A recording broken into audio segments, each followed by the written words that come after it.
Hey, good morning, everyone. This is a meeting of the Local Revenues Subcommittee. It is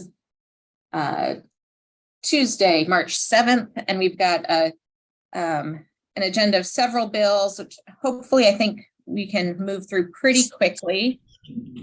We're going to start with House Bill 231.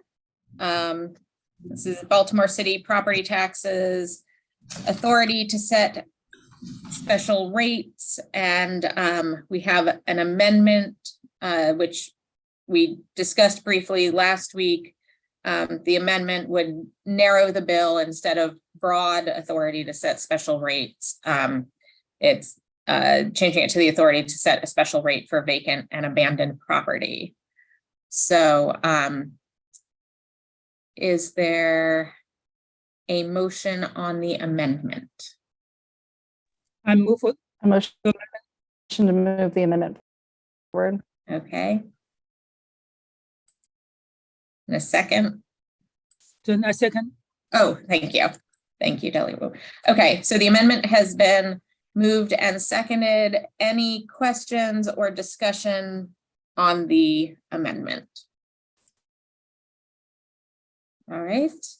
All those in favor, please raise your hand.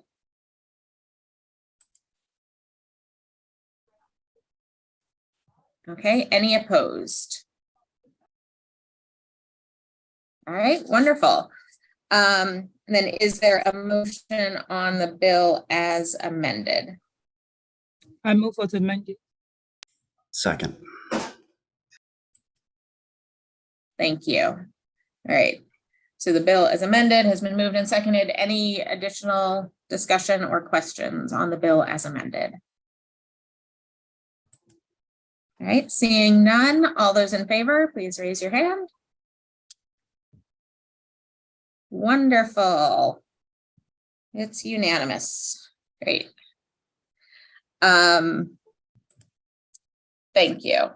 Next up is House Bill 247. This is a local bill from St. Mary's County to extend their transfer tax, which is currently set to sunset. So they're extending that. Stan, just to confirm, we do have a delegation letter in support of this. Is that correct? Yes, we do. Okay. Is there a motion on this bill? House Bill 247. Move favorable. Second. Okay, been moved and seconded. Any questions or discussion? Second. All right. All those in favor, please raise your hand. All right. Any opposed? Wonderful. House Bill 247 is moving along. The next bill on the agenda is House Bill 404. I am actually going to hold that until our next meeting. We are in the process of working on some additional amendment language with MACO and SDAT. So I'm hopeful we'll have that finalized soon and can bring it back when we next meet. Moving on to House Bill 444. This is a local Prince George's County bill, payment in lieu of tax agreement for low-income housing. And Stan, you provided a copy of an amendment that I believe passed their delegation. Is that correct? Can you just walk us through that quickly? Yes, that's correct. So it just broadens the bill a little bit to cover housing projects that are acquired, constructed, or rehabilitated for the purpose of operating rental housing for lower income persons. Okay. And we do have the delegation letter of support for the bill as amended. Is that correct? Yes, ma'am. Okay. All right. Is there a motion on the amendment?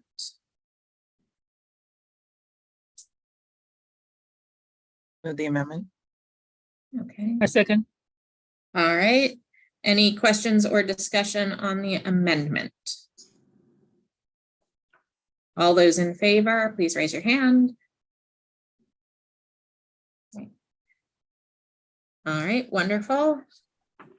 That was unanimous. Now on the bill as amended, is there a motion? I move for the amended. Second. Thank you. It's been moved and seconded. Any questions or discussion Yes. on the bill as amended? Yes, Delegate Long. Can you explain this bill again? My memory's a little, with it being amended, I'd like to explain if they could again with the new amendment. Sure. Stan, do you want to just explain the bill as amended? Sure. So basically, Prince George's County is already authorized to enter into a payment in lieu of taxes agreement with certain low-income housing developers. And this just, basically the bill as amended just expands the type of projects that they could do that with, that they could enter into these pilot agreements with. Okay, thank you. Mhm.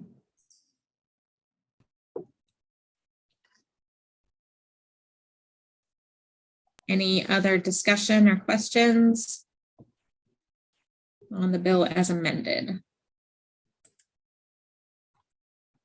Okay. All those in favor, please raise your hand.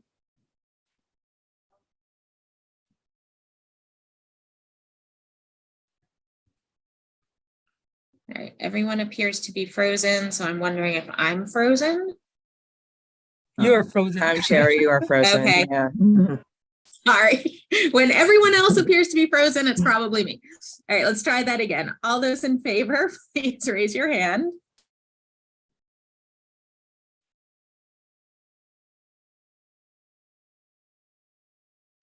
You're frozen again? I am gonna see, is it any better now that I've turned my camera off? Saving a little bandwidth.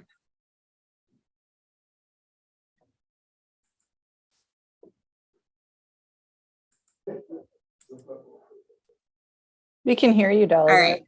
right. Okay. All those in favor, please raise your hand.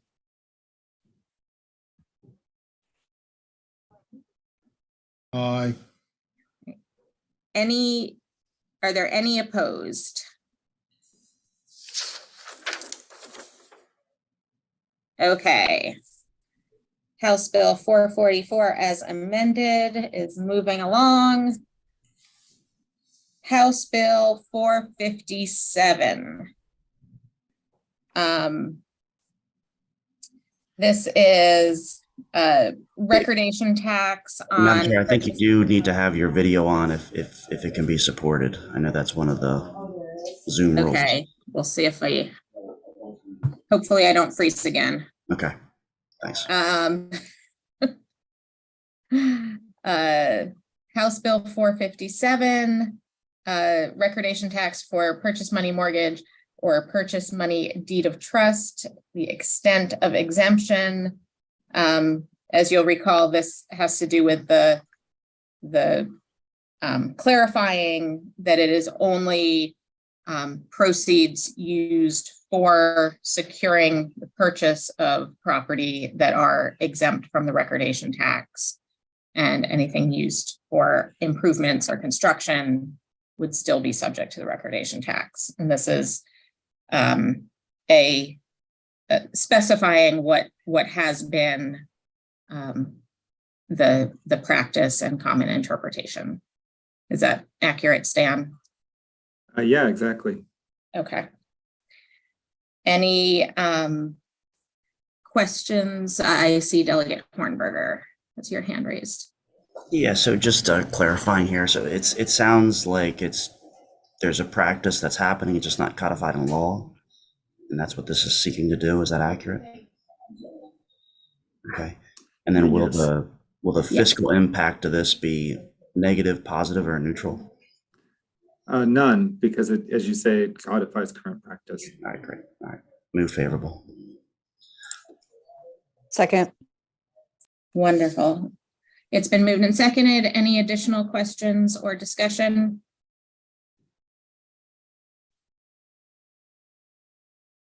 All right, all those in favor, please raise your hand. Wonderful. All right. That is unanimous. And moving on, House Bill 779. This is a tax sale revision bill. And we do have an amendment. Stan, do you want to walk us through the bill and the amendment that was proposed? Sure. So it's basically three parts to the bill. The first basically provides that if there's a foreclosure action that's been initiated, but it isn't being prosecuted, isn't being pushed forward, that it allows the local government to basically go to the court and require the purchaser to show why they haven't moved forward with the foreclosure. And if they don't have a good reason, then they can assign the certificate of sale to the local government so that they can complete the foreclosure if they choose. So that's the first part of the bill. There's no amendment to that part of it. The second major provision in the bill has to do with if the foreclosure has been completed, but the purchaser has not paid the balance of the purchase price and the back taxes on the property, and then recorded a deed, then it would give the local government the opportunity to, for good cause, basically interject itself, have the foreclosure judgment stricken, and then the local government would pay the balance of the purchase price and then could become the owner of the property. So sort of getting at the same issue when tax sale foreclosures are sort of abandoned midstream and allow local governments more control over the ultimate disposition of the property. For that provision, there is an amendment. So under the current bill as it's written, a local government could intervene after 90 days after the judgment of foreclosure.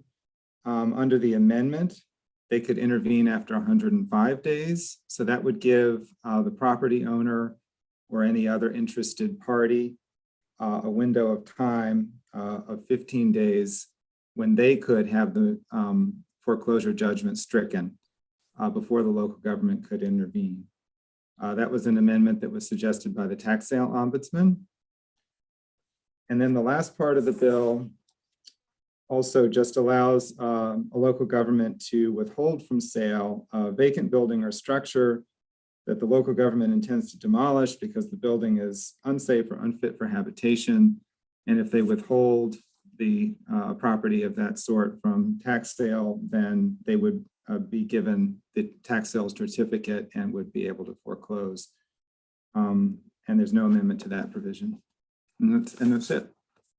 Okay, thank you. Delegate Hornberger. Thank you, Madam Chair. Just a technical question, because I have an anecdote in my district that's dealing with this. The encumbrance of the municipality is obviously a lot smaller than the encumbrance of the county. So if the town wants to proceed with the foreclosure, can they buy out the county encumbrance and assume acquisition of the property? Yes, yeah, they could do that. Because currently I don't think they can. Or at least it's incredibly difficult because this town hasn't been able to do it. Sure. Yeah, generally counties do the tax sales for the municipalities. Okay. But in this instance, if the town wanted to exercise right of purchase on the foreclosure, they have a pathway now. Is that accurate? That's correct, yeah. Okay, excellent. Thank you. Mm-hmm. Okay. Delegate Miracle North. Thank you, Madam Chair. Did the ombudsman explain why it should be 105 days, not 90? I'm not clear on why that particular number. Sure. So under the current law, after 90 days, any interested party can move to strike the foreclosure judgment.